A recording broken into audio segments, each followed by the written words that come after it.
در میان کوهساران سخت جانم زادم، در ره کوهسار بهر امتحانم زادم، والدین بنشانم چون نشانم زادم، در دیار کمزمین بیکرانم زادم.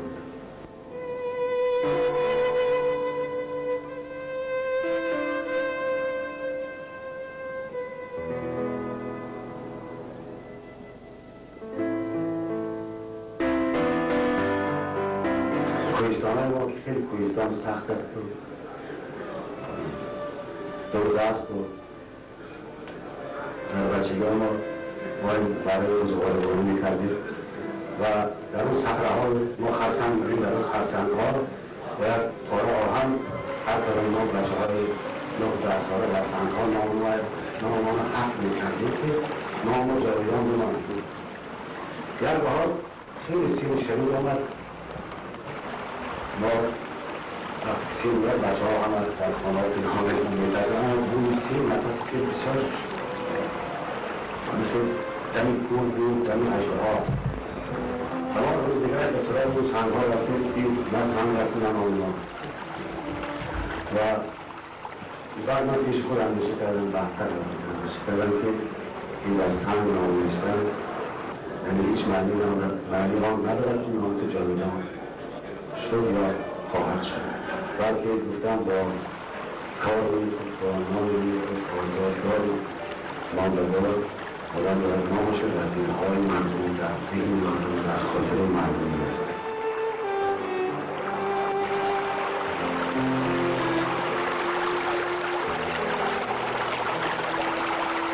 من از مکتب از معلمانی که در مکتب بودن در مکتب بیهان هم در آموزگاه شهر پنجکین هم در وقتی آمدن در دانشگاه آموزگاره واقعا معلمای وارد بودن، معلمانی که از ادبیات و زبان و عموما از فنهای بشری علوم بشری آگاهی داشتن و براستی که من هر کتابی که اونا می‌گفتن می‌خواندم. البته در کتابخانه مثلا بیهام خیلی کتاب کم بود. اولین کتابی که در دست من رفته من شرخ آزاد استاد فروزاده بود و بعد یادداشت‌های استاد عینی اینا ورق می‌خوندم و عجب می‌رسیدم. بعد در آموزگاه معلم دیگر داشتیم خدا رحمتی شریف‌زاده که اون کس بسیار ادبیات کلاسیک خوب می‌دانستند و بیشتر به ما لغت می‌آموختند.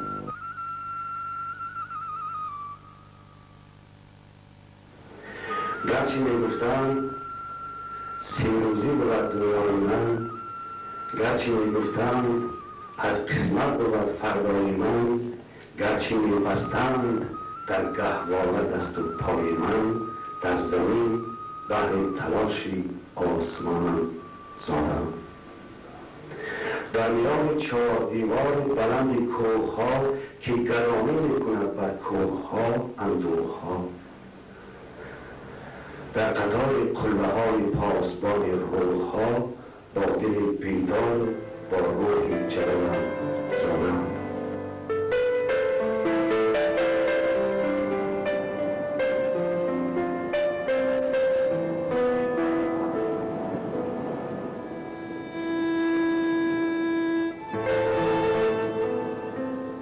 الجنتی الاقدم الامهات. مضمون این حدیث این است که جنت که رضای مادران است، خاکی کف پای مادران است. و حضرت جامع همین مضمون همین حدیث پیغمبر شعر کردن، میگن سر ز مادر مکش سرز مادر مکش که تاج شرف در گذرگاه مادران باشد. خاک شو که بهشت گرد از راه مادران باشد.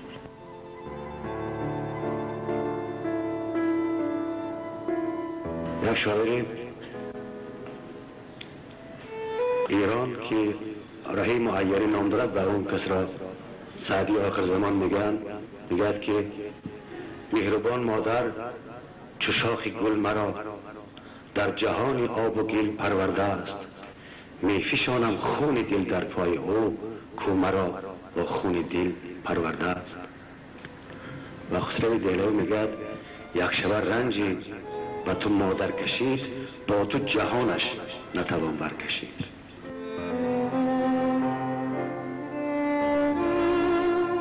مراد از خواندن شعرها در ستایش مادر یا در اندوه مادر اون است که ما هر کدام ما اگر مادر ما زنده هستند دست شفقتشان بر سر ما هست، در پهلوی ما هستند، ما آنها را عزیز داریم، گرامی داریم.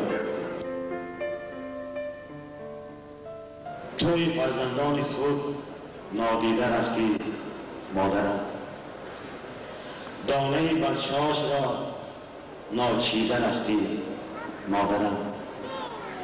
پیش دسته کلیمبران مشغل بده است، شادمان پیرانه نارقصیده رفتی مادرم.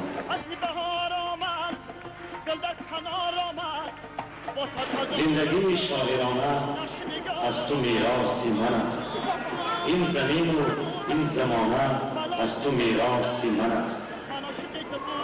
در دل تنگی اگرچه خلق کردی تو مرا، این جهان بی‌کرانه از تو میراثی من است.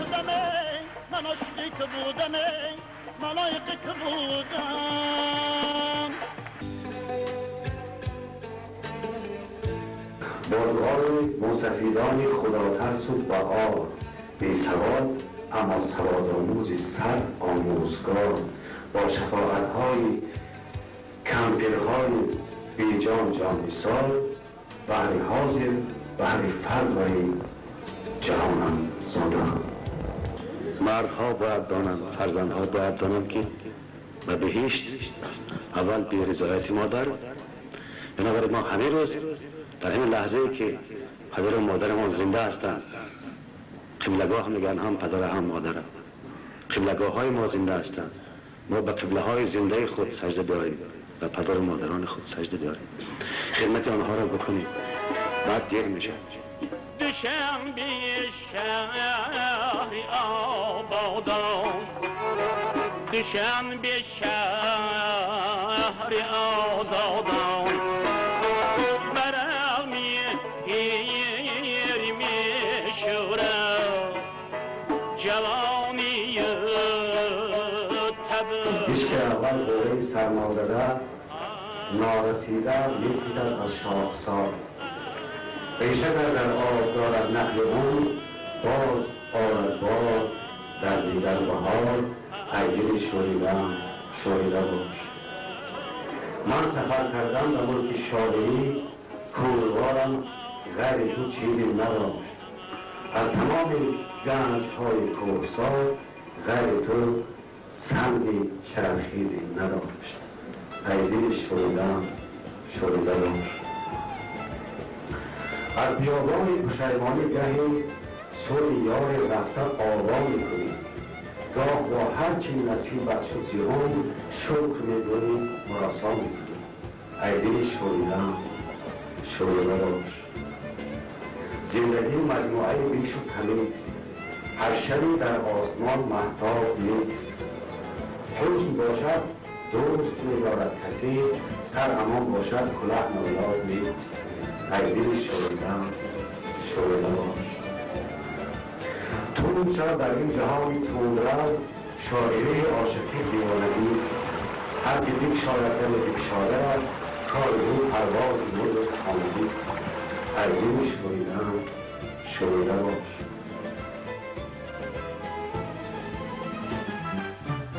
هر شعری که زیاده زندگی است و زیاده نیاز و احتیاج های انسان ها هست، اگر این روز در موردش گفته شده باشد به درد مردم بخورد، فردا هم به درد مردم میخورد. چون دردهای آدمیزاد قریب ابدی هستند، یک دردهای هستند که ابدی هستند و درمان اینها، درمان گرفتن اینها ابدی است و بسیار دردهای روحانی و معنوی میتونن به واسطه کتاب، واسطه شعر، موسیقی و آن به واسطه فرهنگ درمان میارد و شعر هم در زندگی تا ابد شعری که واقعا این روز ریشه واقعی داشت در ابدیت هم مقام خواهد داشت. عشق در دل شعله صبح سعادت بوده است، عاشقی احساس بخشش های قسمت بوده است. در جوانی عشق بود و دولت دنیا نبود، اون همه بی دولتی ها خوب دولت بوده است. بس که از پای روان ماندیم، حسرت میخوریم، از پس خوبان دویدن هم غنیمت بوده است. در فلک جستن ستاره صنعت است و در زمین خویشتن را گم نکردن نیز صنعت بوده است. آدمی بعد از زوال عمر میفهمد که عمر یک نظر بر آسمان با چشم حیرت بوده است. بهترین گنجی که آدم یافت گر سیم و زر است، بهترین گنجی که کنترل مخاطب بوده است. لازمش از محبت شدن آدم یعنی نبود.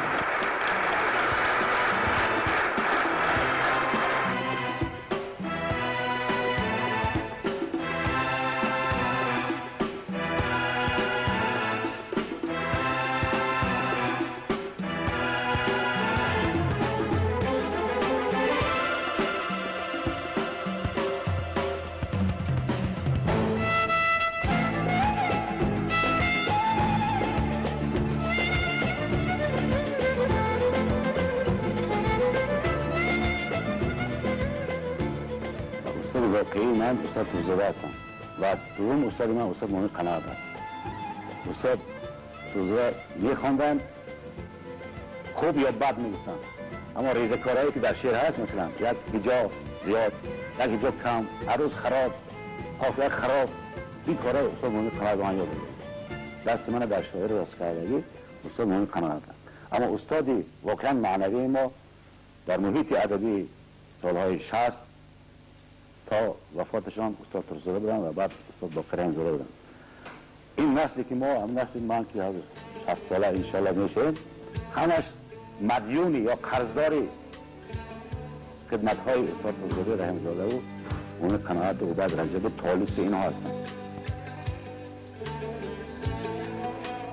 الا شیر عجم فردا مرا تو زنده خواهی داشت، الا شور دل دنیا مرا تو زنده خواهی داشت. به زیر سنگ های ثابت و سیار گردون ها، الا البرز پا بر جا مرا تو زنده خواهی داشت.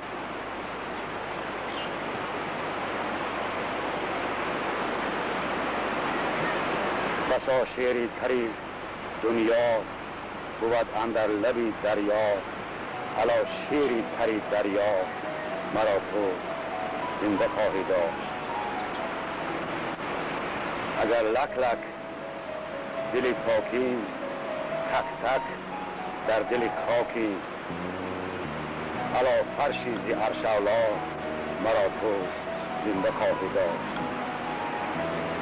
دلم روزی اگر از درد شیر و عشق می میرد، الا عشق جهان آرا مرا تو زنده خواهی داشت. سخن پیدا و ناپیدای هر خلق سخن ساده، الا پیدا و ناپیدا مرا تو زنده خواهی داشت. الا دیوان حافظ حافظم باشی زی هر مرگی، الا دیوان مولانا مرا تو زنده خواهی داشت.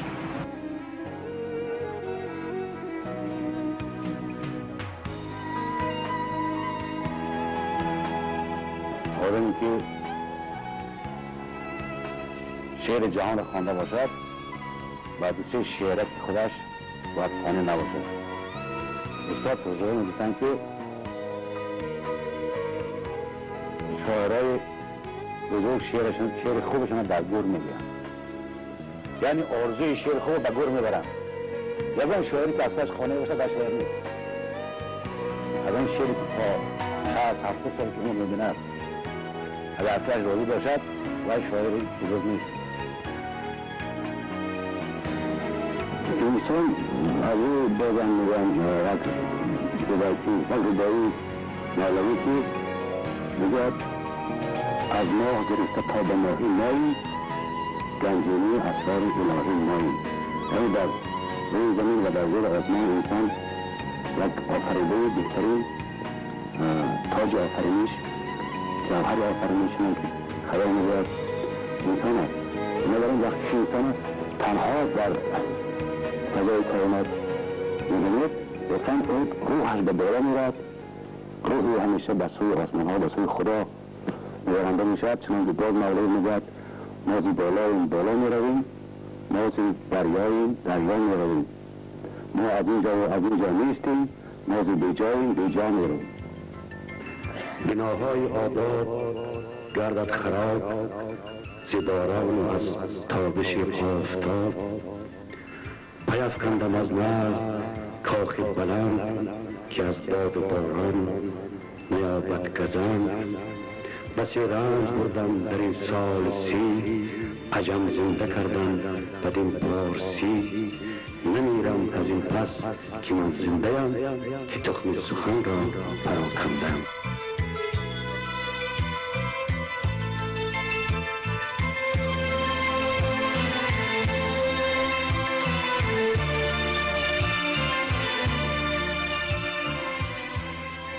شعور ملی و غرور ملی، افتخار ملی، نام و ناموس ملی، همیت ملی، اینا همه یک عجب مقوله هستند، همخون و همخوان هستند، یعنی به همدیگر بسیار نزدیک و البته جای استفادهشان در زبان علاهیده است، اما در یک جایگی در مجموع غرور ملی و افتخار ملی و شعور ملی من خیال می‌کنم که بنیاد دولت اقتصاد استقلال است. تا شعور استقلال نداشته باشد و وحدت، افتخار، غرور استقلال نداشته باشد، یعنی هر فرد جامعه خودش را مثلا در تاجیکستان ما تاجیک حساب می‌کند و با نام تاجیک بودن افتخار می‌کند، یا عضو جامعه ما نیست. با گفتن یا با تنقید کردن یا با تعریف کردن این احساس را پرورش کردن دشوار است. و نظر من که از آیله، از کردستان، از دبستان ها و دانشگاه ها این کار باید سامان دهند که واقعا هر فرد جامعه ما از تاجیک بودن و تاجیکستان بودنش افتخار کند و برای افتخارش هم جوابگو باشد. در هر مورد فعالیت جامعه‌ایش، فعالیت اجتماعیش باید جوابگو باشد. در زمان سامانه چقدر مثلا افتخار ملی و غرور ملی و شعور ملی بالا رفته بود و برای سفاره ها، طاهری ها و بعد سامانه ها که برای زبان تاجیکی، زبان فارسی تاجیکی را چقدر خواستن بلند بردارند و به مسندی دولتی بنشانند و حتی اینکه گفتن که این شعری که تو عربی میگه ما نمیفهمیم، آیا نمیشد که به فارسی خودمون شعر بگویی و شعر گفتن و استاد رودکی اونجا بنیانگذار شعر فارسی شد.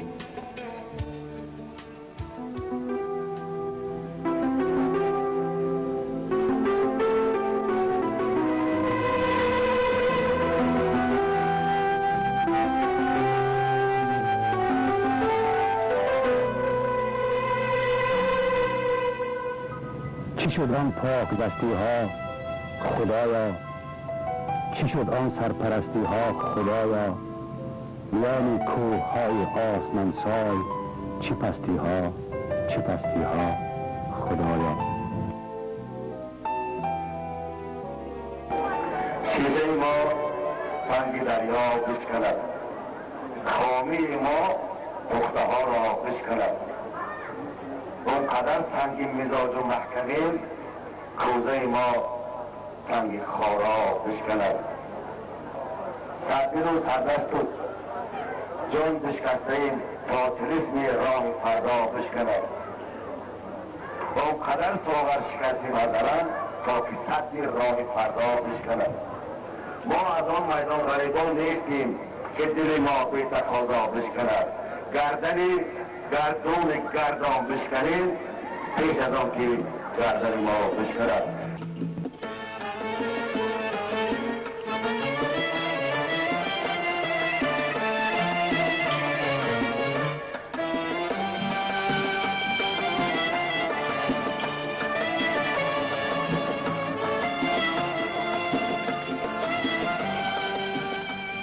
این صلح برای سرنوشت مردم تاجیک، برای سرنوشت تمام تاجیکان جهان، برای سرنوشت تاجیکان تمام دنیا هدیه یا عطای یزدانی خواهد.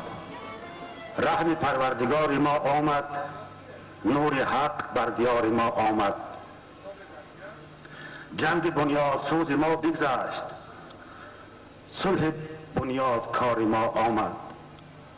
اختر نحس از سر ما رفت، اختر سعد یار ما آمد. جنگ دیوانوار ما بگذشت، صلح در انتظار ما آمد. من این صلح را برای تمام شما، برای تمام تاجیکستان، برای تمام تاجیکان جهان تبریک میگم.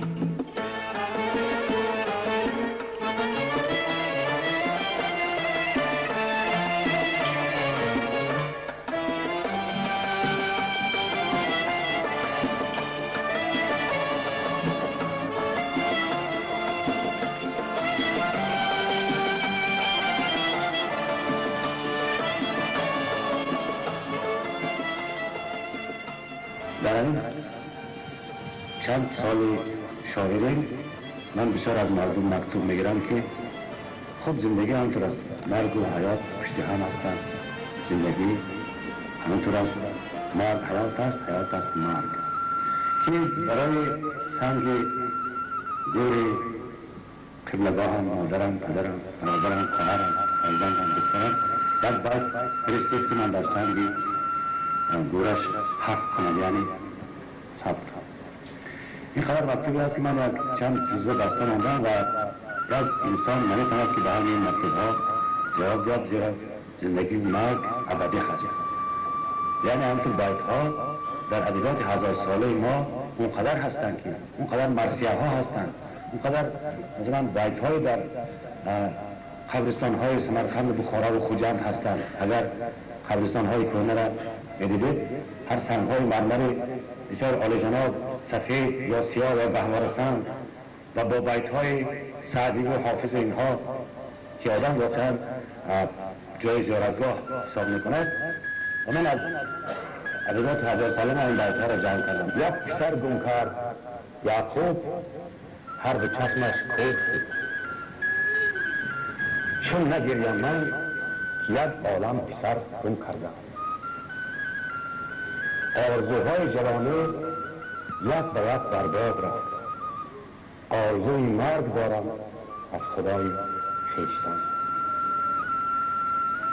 ای پسر، خواهی اگر روحی پدر شاد کنی، خانوادان سوی هم گوری را آباد کن.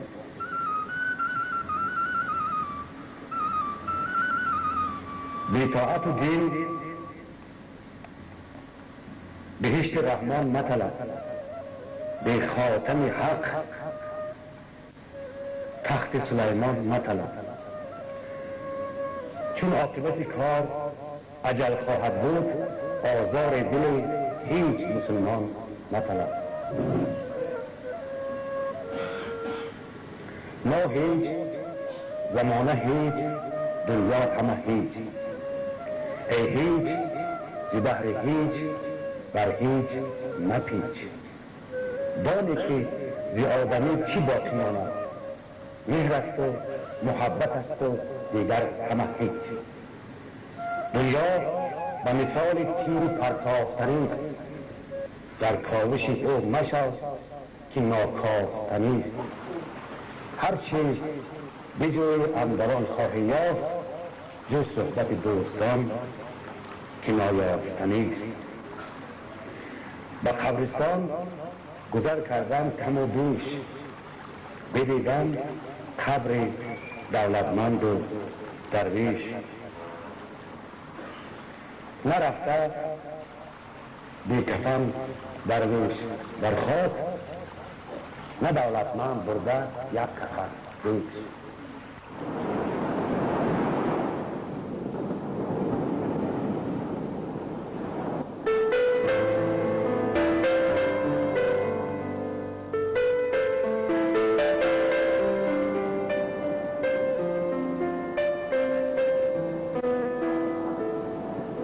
جستجو مرگی دمادم بوده است، هرچی یابد آدمی کم بوده است.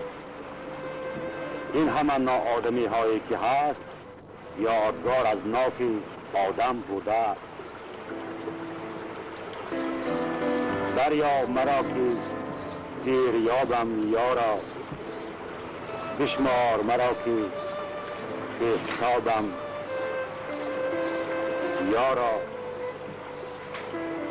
آباد بکن که من خرابم یارا، دل شاد بکن که دل کبابم یارا. کجای ای گل شاد و جوانم که بی تو خسته و زار و نوانم.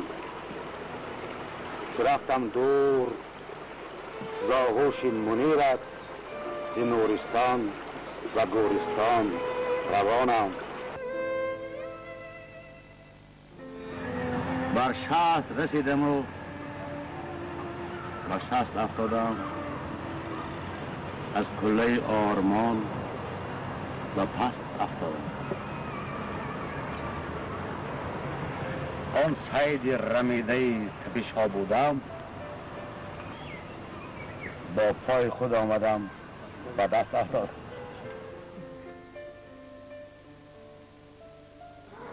فلک پروای سیم و زر ندارد، فلک پروای پیغمبر ندارد. عجب رسمی است رسم آدمیزاد که جانش می رود باور ندارد. چون من مردم به بالینم قدم نه، به دست نازکت چشمم به هم نه، به دست نازک و پای حنایی دمادم روی تابوتم قدم نه. چون من مردم تو های بیشتر کن، بی کشکیم خواب و زاغی را بدر کن و بعد از مردن بیچاره عاشق تو هر خاکی که میخواهی بسر کن. عمرم به علم زی آستانی گذشت، چل مرزی بام آشیانی گذشت.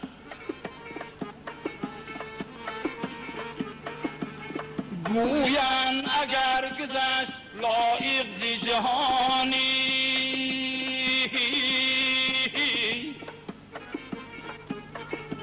مپسند و بیدان که از جهانی گذشت.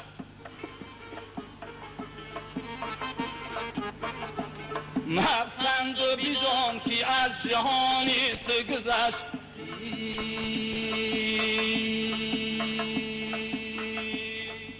من از این سال موسفیدان سوختن آموختم، از کتاب زیر بالینم وطن آموختم، از صفای سوره قرآن سخن آموختم، در دیار بیت و شعر و داستانم زادم.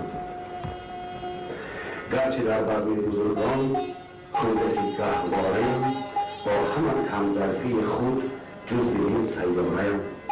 شاعرم یا عاشقم میخواره یا غمخواره، هر که هم باشم و قصد دشمنانم زادم. در میان کوهساران کوهسانم زادم، با غرور کله ها هم آشیانم زادم. در کنار چشمه بحر دمانم زادم، در جلوه خودی برای صد جهانم زادم.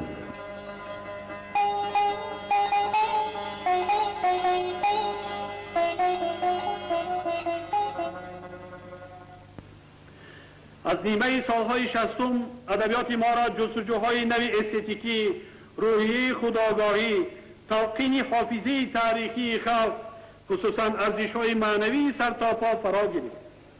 با ادبیات روح نو دمید.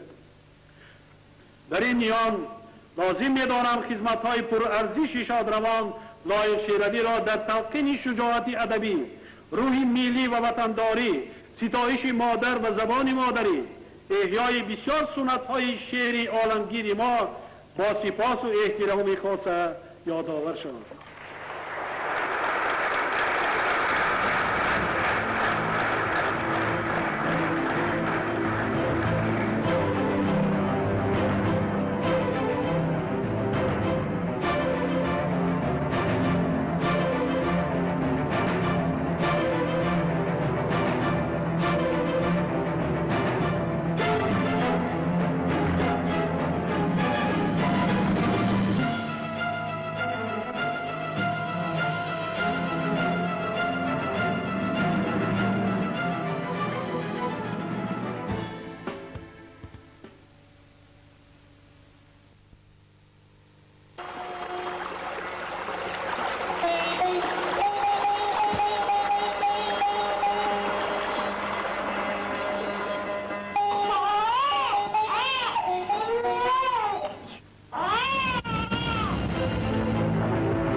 کی بوید از همه دور ای برادران، گوری کنید تا در گور ای برادران. زخمه به زخمی سینه خونین چی میزنید؟ سازید تارهای دل جور ای برادران. با چند حرف نرم ز اعماق جان و دل گرما دهید بر تن او ای برادران. با آرمان روشن و آینده بین خویش بینا کنید هر دل کور ای برادران.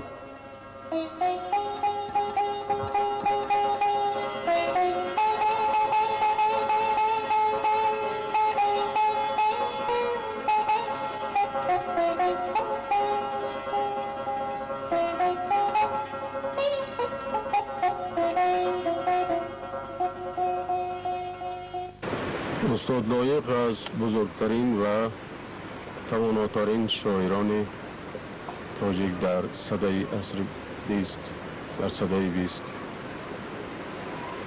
و همچنین از پرکارترین و سرمسئولترین شاعران تاجیک در این سده بود.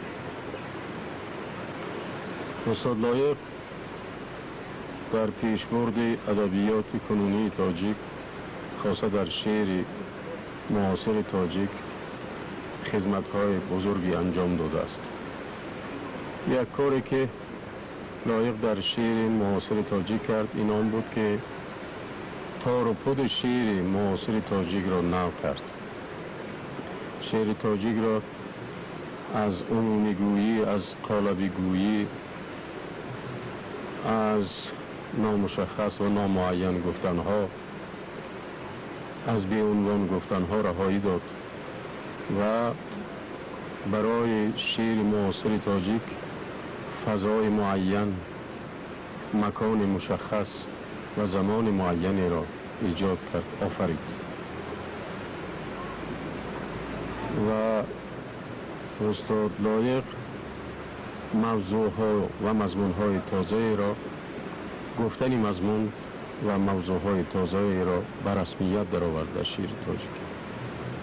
همچنین یک خدمت دیگری که استاد لایق در شعر معاصر تاجیک کرده است این عبارت از آن است که شعر تاجیک را و شعر تاجیک اصالت ازلیش را برگردان و مثل آن که میان شعر امروزه تاجیک و شعر گذشته ما صدای میانه ما میان شعر امروزه و شعر ماندگار استاد رودکی، خیام، فردوسی، حافظ، مولوی، ساید، حلیم کاشانی بیدیل یک پل ایجاد کرد.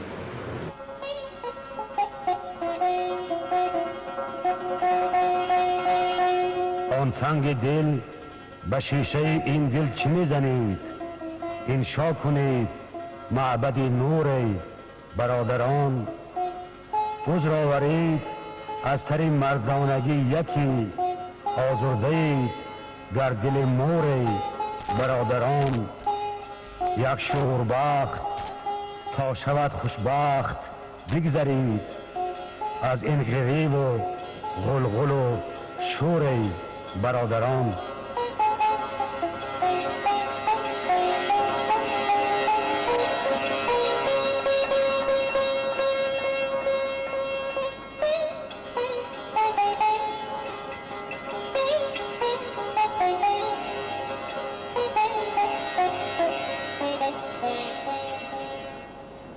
لایق را چطور میتوان شناخت؟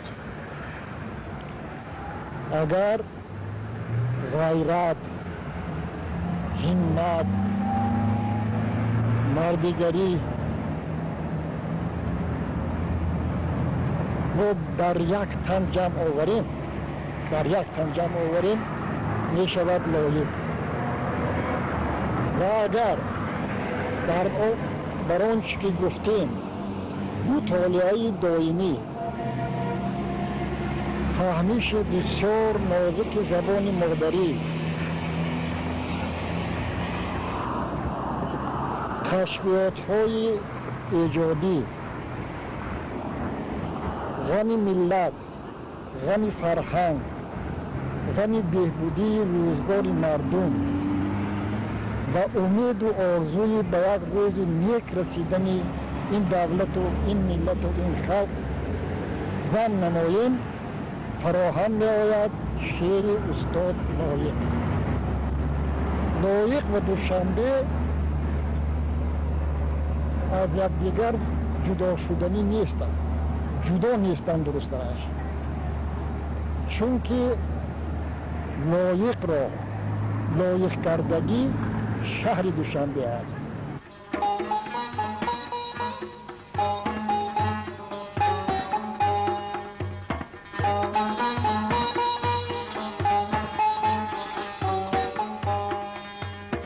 امروز اگر آن تب و آن سوز دلم نیست، زان است که غم خواره و دلسوز دلم نیست.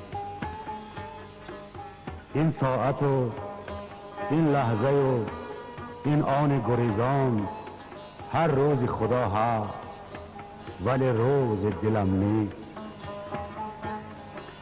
با هر ضربان می رودم کار دل از دست، کس واقفی انگاره مرموز دلم نیست.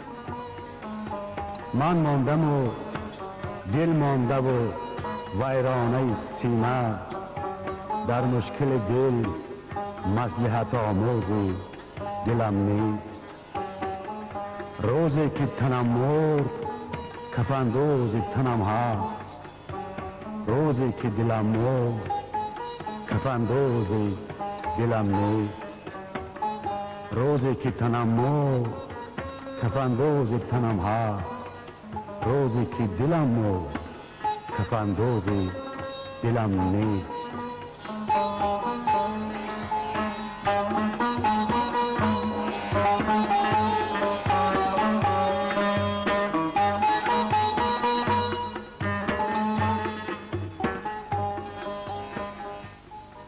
لایق یکی از فعالترین جویندگان روحی شعری نوبی تاجیکی بود که نه تنها شعر تاجیکی را از بعضی کمبودی هایی که تا این وقت داشت، از بعضی سستی هایی که در سرشت شعر تاجیکی نشسته بود تازه کرد،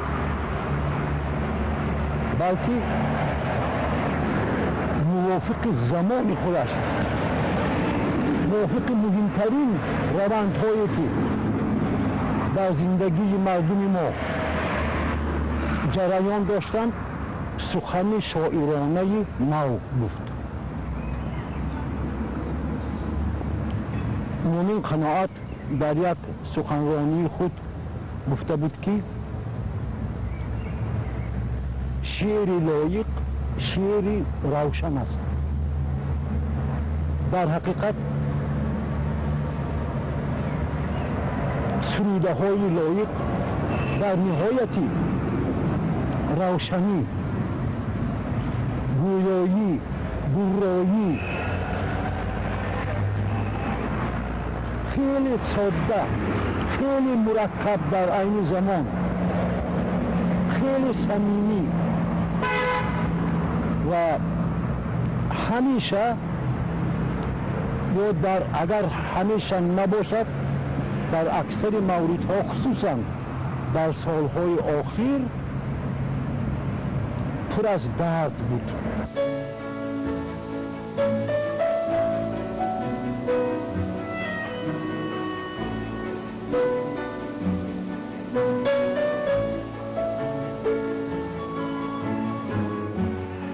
به هم آمد جوانی با جوانا، به هم آمد جوانی با جوانا، زبرگ لالا آتش زد زبانا، نگنجد در روان جو ترانه، زی خاموشی برون آیی تیانه. نکو افتاد فال مرغ کوچی، وصال آمد به بال مرغ کوچی، بیاموزد کمال مرغ کوچی، بیا ای آشنا بر آشیانه، بکارد دانه سبز بهاران، بهاران در خزان خاک یاران، بیامیز ای غم ریزان باران، با آب چشم من تو دانه دانه.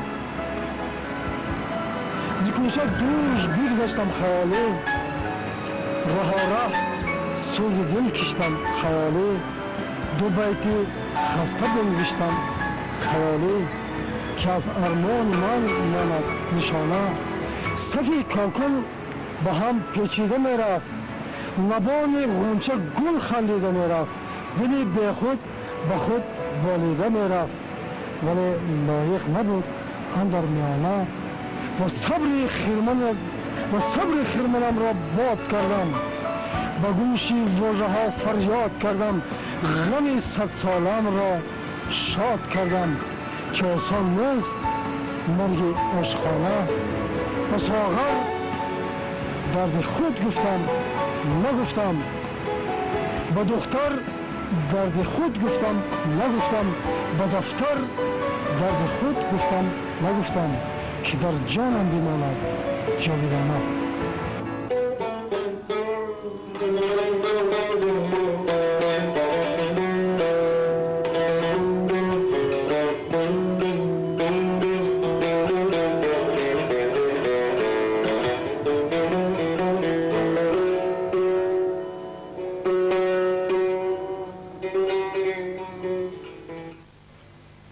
الا شیر عجم فردا مرا تو زنده خواهی داشت، الا شور دل دنیا مرا تو زنده خواهی داشت.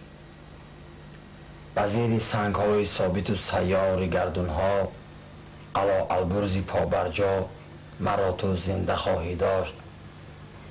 دلم روزی اگر از درد شعر و عشق میمیرد، الا عشق جهان آرا مرا تو زنده خواهی داشت. الا دیوان حافظ حافظم باش زهر مرگ، الا دیوان مولانا مرا تو زنده خواهی داشت. الا دیوان لایق حافظم باشید زهر مرگه علا دیوان مولانا مرا تو زنده خواهی داشت. و شعر استاد لایق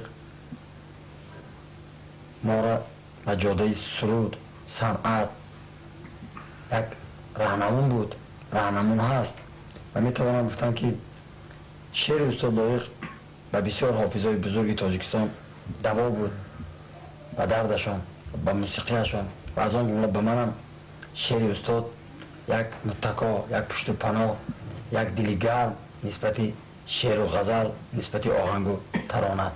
و امروز که استاد لایق در بین ما نیستن و فکر من که استاد لایق جاویدانه زنده هستن، با ما هستن و از این بخاطر یک شعرشان میخوانم که با صدای تنبوری 150 سال عمر داشته.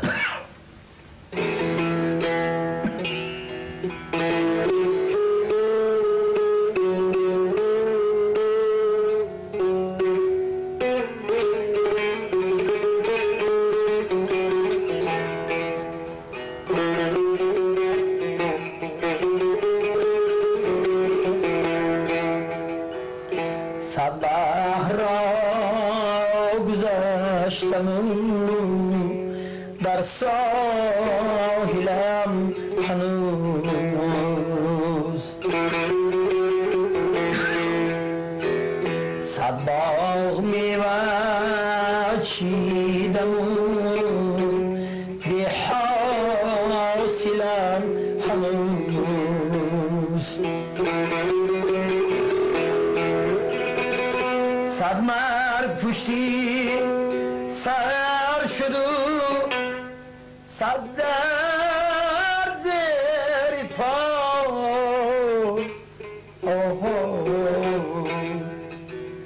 در حفظ خویش آنقدر ناقابلم هنوز صد بحر را گذشتم در ساحلم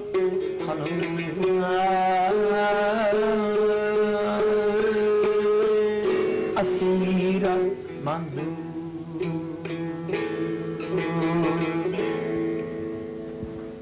لایق حاضر میگوییم که در آسمان اگر نگاه کنید بعضی ستاره ها شروع میدرخشن، کلام بعضیش خیره اینا چقدر که متخصصان این ساحه ستاره شناسی کیانات میگویند، یعنی ستاره هایی که شروع میدرخشن نزدیک به ما نزدیک، اونایی که خیره اونها دور هستند. لایق این از اون ستاره هایی که همه وقت به ما نزدیک، به وطن، به خلق، به دیارش، به همه نزدیک و دایم 1000 ساله ها گذردن من همین خیلی هر چند دور شدم همین خیلی شروع می درشت. من افتخار دارم که همزمان 100 ساله ها 1000 ساله ها می گذرد، لایق دایم همین خیلی محبوب و اعتباری باید بلند می شود و بعضی آدم ها می نویسند که در دوره لایق هم همین خیلی عالمان و دیگر نویسنده هم بودن.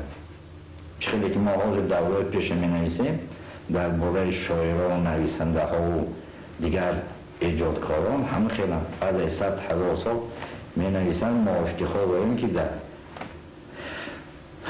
نام ما از خفای لایق ممکن گیرد که همه همزمانان لایق بودن. علا شاداب ساحل ها و قدر آبهای جاری می باید رسید امروز که روز خوش خواهد شد. علا زیبای محفل ها و قدر هر چراغ دوره می باید رسید امروز که روز از شمال حادثه خاموش خواهد شد.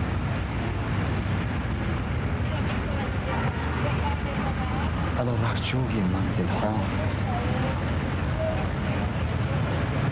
به قدر رهکشای اولین باید رسیدن است.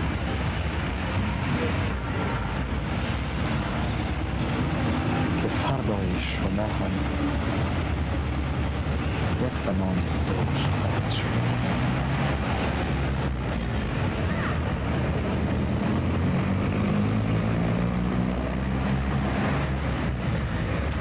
شما امروز اگر از طالع و بخت و نصیب خویشتن مستید،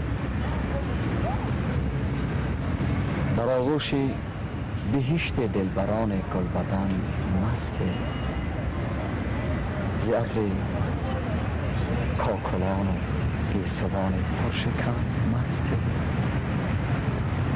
زمان نوبت بزم محبت دیر خواهد شد. زمان ذوقتان از کار دنیا پیر خواهد شد. زمان نوبت بزم محبت دیر خواهد شد.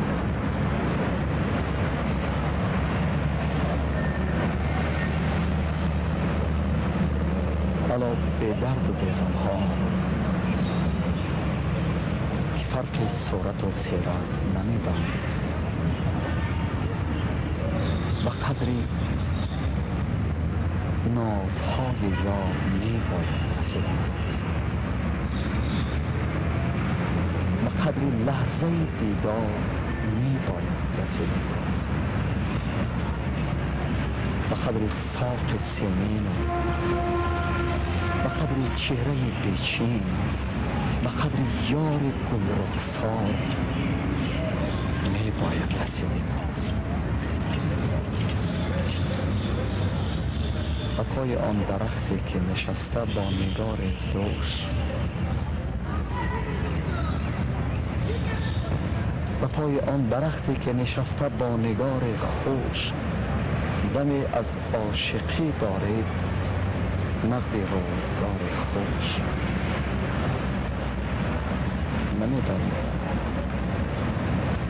نمیدانید روز شاخهای آن شما چوب بام گل خواهد شد.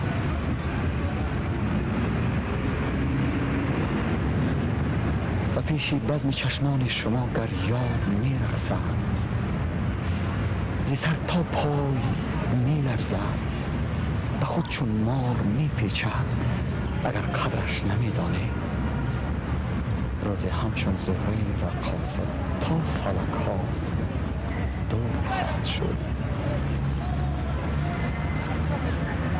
ای صاحبان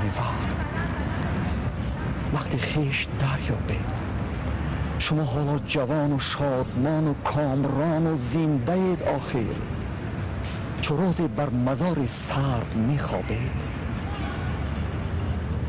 اجل بر شما فرصت نخواهد داد که هر نادیده را بین،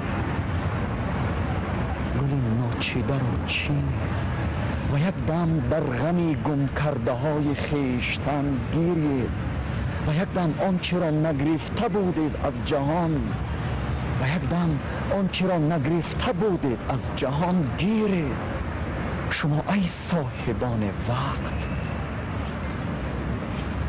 بشتابید. ما انصاری خواستگاری رفتیم. معلم بسیار خوش قبول کرد. معلم ما بسیار خوش قبول کرد. نون شکستنی شد. انصاری گفت نه معلم جان من مشکل حال تو نون شکستن وقت است. بعد گفت خیلی شاگردان آمدیم، من سرم آسمان گفت که حال وقت است، ما با کار آمدیم، ما خواستگار هستیم نداری شما. خواستگار؟ چی خواستگار؟ ما همین زیبونیسا دختری کلانتان خواستگاری آمدیم، ویزای امروز سال تمام میکرد. ما آمدیم که همین گریم دوشنبه بریم. کی بود اصلا؟ برای که از شاعرای خوبی گفته و به تعریف لایق سر کرد و گفت بس من خودم میدانم، ما هم کم شعرش میخوانیم میدانیم. گفت که به هر حال انصاری خیلی سفر کرد. گفت که خوب شد، دو شاگردی من که آمدند و از من دخترم خواستن، چرا من میگم؟ و انصاری گفت نه معلم جان اینطور نمیشه، یا این ها دیگر خیلی بکنیم. از جای اشخیص رو به قبله گردن گفت هر کسی که از گپش گردد از خدا گردد آمین الله اکبر گفت که معلم همین گپ را با من میخیزید و تکرار میکنید. ما سکسه خیستیم رو برای شدیم و رو به قبله گرفتیم، انصاری قرائت میکردیم ما تکرار میکردیم. وقتی که همین گفت که هر کسی که از سخنش گردد از خدا گردد گپ یکد آمین کردیم. گفت که معلم جان ما میشکنم نون شکر چاک بوله کرد گفت اینش به عروس میدید، اینش مثلا ما به دوشنبه به دامارشاندی میبریم، این دو بریدی دیگرش هم ما میخوریم اینجا و بعد یاش همینطور کرده ما لایق خاندار کردیم و زندگی نشون داد که ما در این رو خطا نکرده بودیم. چون ما میدانستیم که برای لایق برای آدم یک زنی در کار، یک همسری در کار که فرزند به دنیا بیارد، فرزند تربیه کند ولی آزادی معنوی لایق محدود نکند. لایق در زندگی همه خیل صاحب همه خیل خانه شد.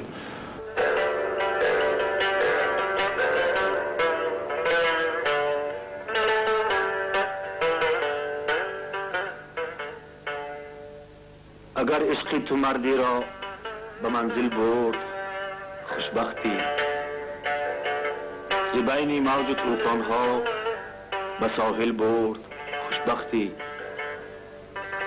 اگر از سینه او دل ربودی در بهای دل وگر عشقت ورا هم با غم دل برد خوشبختی.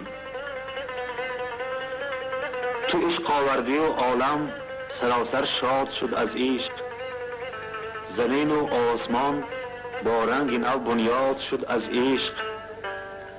تو عشق آوردی و مردی برغم رسم و عادت ها اگرچه خانه ویران شد دلش آباد شد از عشق. تو آن اصلی که سرنقشی همه اعجازهای ماست، تو آن وصلی که پیوندی همه آغازهای ماست. بر روی سفیدت صفحه از عمر جاویدان، کف دست شریفت عرصه پروازهای ماست. اگر عشق تو مردی را جهانی کرد خوشبختی، سزاوار جوانی گر جوانی کرد خوشبختی. همه بار زمان را تا به منزل برد و پیش تو به دوشش گاه بار دل گرانی کرد خوشبختی.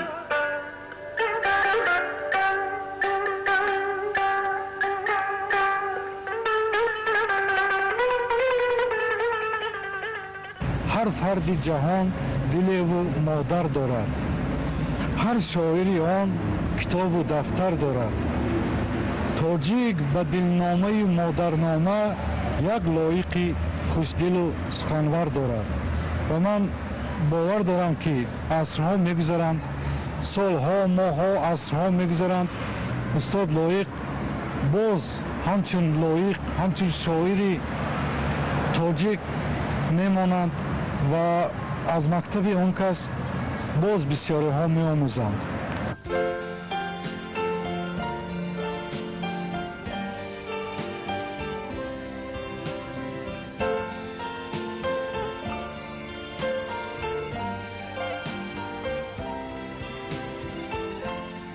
ما که با شعر استاد لایق زیستیم، با شعر استاد لایق کلان شدیم، با شعر استاد لایق وطن را دوست داشتیم، مادر را دوست داشتیم، زندگی را دوست داشتیم. برای ما استاد لایق مثل هوا، مثل آب، مثل آسمان، مثل زمین جاویدانی هستند. وضع اون کس خوش که چون برق از گریبانی وجود و وضع اون کس خوش که چون برق از گریبان فلک سر برون آورد و بر حال جهان خندید و رفت. زندگی استاد لایق یک زندگی درخشان، یک زندگی منور کننده دلها و خانه ها منزل ها بود. سوختی ترک تو کردند آدمان، روز سختی صادق تو با تو ماند. ای دوشنبه چون توان نومید بود، عاشق تو لایق تو با تو ماندم.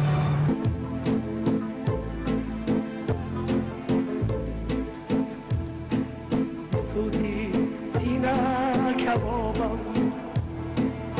سری دیده خرابم، سوزی سینه کبابم، سری دیده خرابم، تو شمی بزمی کسانی و من در آتش آبم، تو شمی بزمی کسانی و من در آتش آبم. استاد لایق برای زیبا منظری ورزاب را نهایت دوست می داشتند.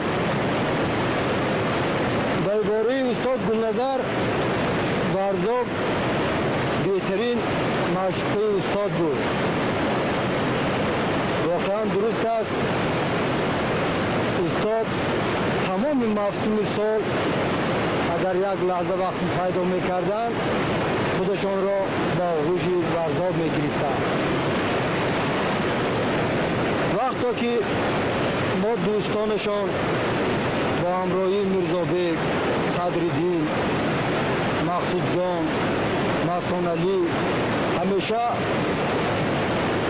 با استاد همراهی میکردیم و مشاهده مینمودیم که استاد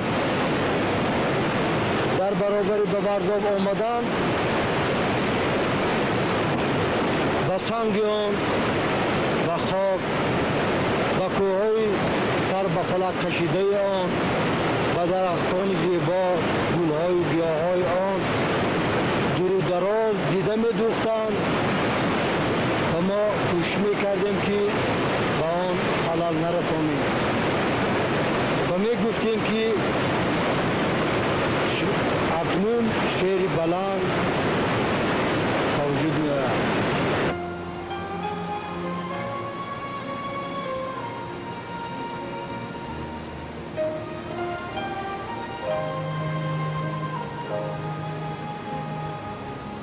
وقتی ما با پختچینی می رفتیم دانشجویان را به پخته می بردن. شبها در کلوب ها در تالارهای دراز اداره خواجگی و کلخازها می خفتیم. وقتی که چراغ را خاموش کرده به خواب می رفتیم یک چراغ کراسینی یا یک شمع از یک گوشه فروزان می شد. لایق آن چراغ یا شمع را می افروخت. بعد خفتن ما به مطالعه می پرداخت، کتاب می خواند، شعر از یاد می کرد و لغتها را به دفترها رو بردار می کرد و بعضا ما اگر قریبی های نیم شب هم که یکی بیدار می شدیم دیده می کشادیم می دیدیم که چراغ بالای سر لایق شمع فروزان نمیدونستیم او کای میخورد و چون پگاه سحر همه ما با پختچینی رو به صحرا میوردیم باز لایق همراه همان در میان جویک های پخته هم لایق شعر میخواند. در آن ساعت که برگی آخرین گلهای فصلی تیر مه از باغ بستانها به صد افسوس پرچینند به خلوت یاد کن از من. در آن ساعت که آب رودهای تیر مه بی حال و بی طغیان ز ساحلها فروشینند به حسرت یاد کن از من. در آن ساعت که خالی یابی کنجی خانه خود را، در آن ساعت که خالی از غم شیرین ببینی آن دل فرزانه خود را، در آن ساعت که دنیا با همه جنگ و جدالانش، در آن ساعت که گردون با همه بدر و هلالانش برایت همچو پفک‌های دستی کودکان ناچیز بنماید، در آن ساعت که این دنیای بی آغاز و بی انجام برایت یک نفس پایان پذیر آید، به رحمت یاد کن از من. زمان عاشقت بودم همین دولت مرا کافی است، کسی یک لحظه عاشق بود میداند که در این لحظه عمر خدایانه تمام زندگی را میتوان فهمید و باطل کرد. اگر ما راضیم از عشق، دنیا هم ز ما راضی است. اگر شب یا سحر نادیده چشمت را بپوشم چشم از دنیا، تو ای آلیه راز و نیازی من، اگر نامی مرا نارد به گوشت نغمه یک ریزی باران ها، به نفرت یاد کن از من.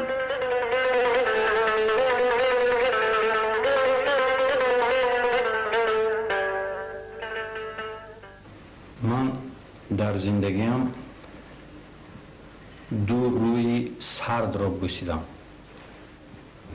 یکی روی پدرم، از روی چپشون بوسیده بودم، دیگری روی راستی برادرم لایق را. بعد از با آب کشیدنشون پدرم را که من از اینجا دیر رفتم، شون را کشادم که من بوسم. لیکن روی لایق شا را بعد اون که از مردخانه بیمارخانه قره بالا آوردند بوسیدم. در لبان من یک لذتی تلخ و شیرین باقی مانده است. تلخی آن را هم، شیرینی آن را هم من به هیچ چیز افاده کردن نمیتونم و جز آن که حالا هم این لذت دورنگ در لبان من باقی است و گمان میکنم که این لذت را به گور میبرم. لایق شا یک خصلت، خصوصیت، مخصوصیتی اولیایی نیز داشت. اگر هر کس با ایجادیات لایق تماس گرفته باشد و خوانده باشد، حس میکند که زندگی و مردگیش را او گفته است در ایجادیاتش.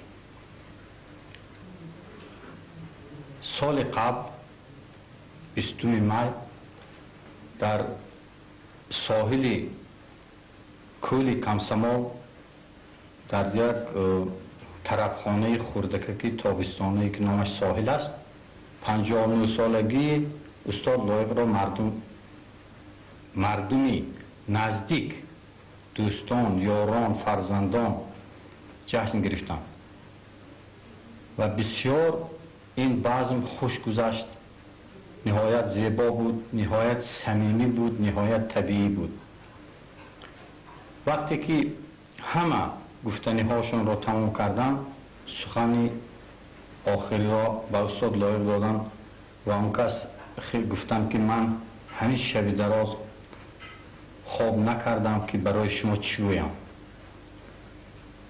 بعد یک ربایی نوشتم برای شما گفتن و ربایی را خواندم که بر 60 رسیدم و به 60 افتادم، از قله آرمان به پست افتادم، آن صیدی رمیده تپش ها بودم، با پای خود آمدم به دست افتادم. روی تابوتم اگر گل بر افشانی کنم، بر شاخ گل را بگو لایق بدایت کرد و آن لعل دیر خون را بگو لایق بدایت کرد و آن یاری محزون را بگو لایق بدایت کرد و آن لعل دیر خون را بگو لایق بدایت کرد و آن یاری محزون را بگو لایق بدایت کرد و لایق بدایت کرد و جان را فدایت کرد و لایق بدایت کرد و جان را فدایت کرد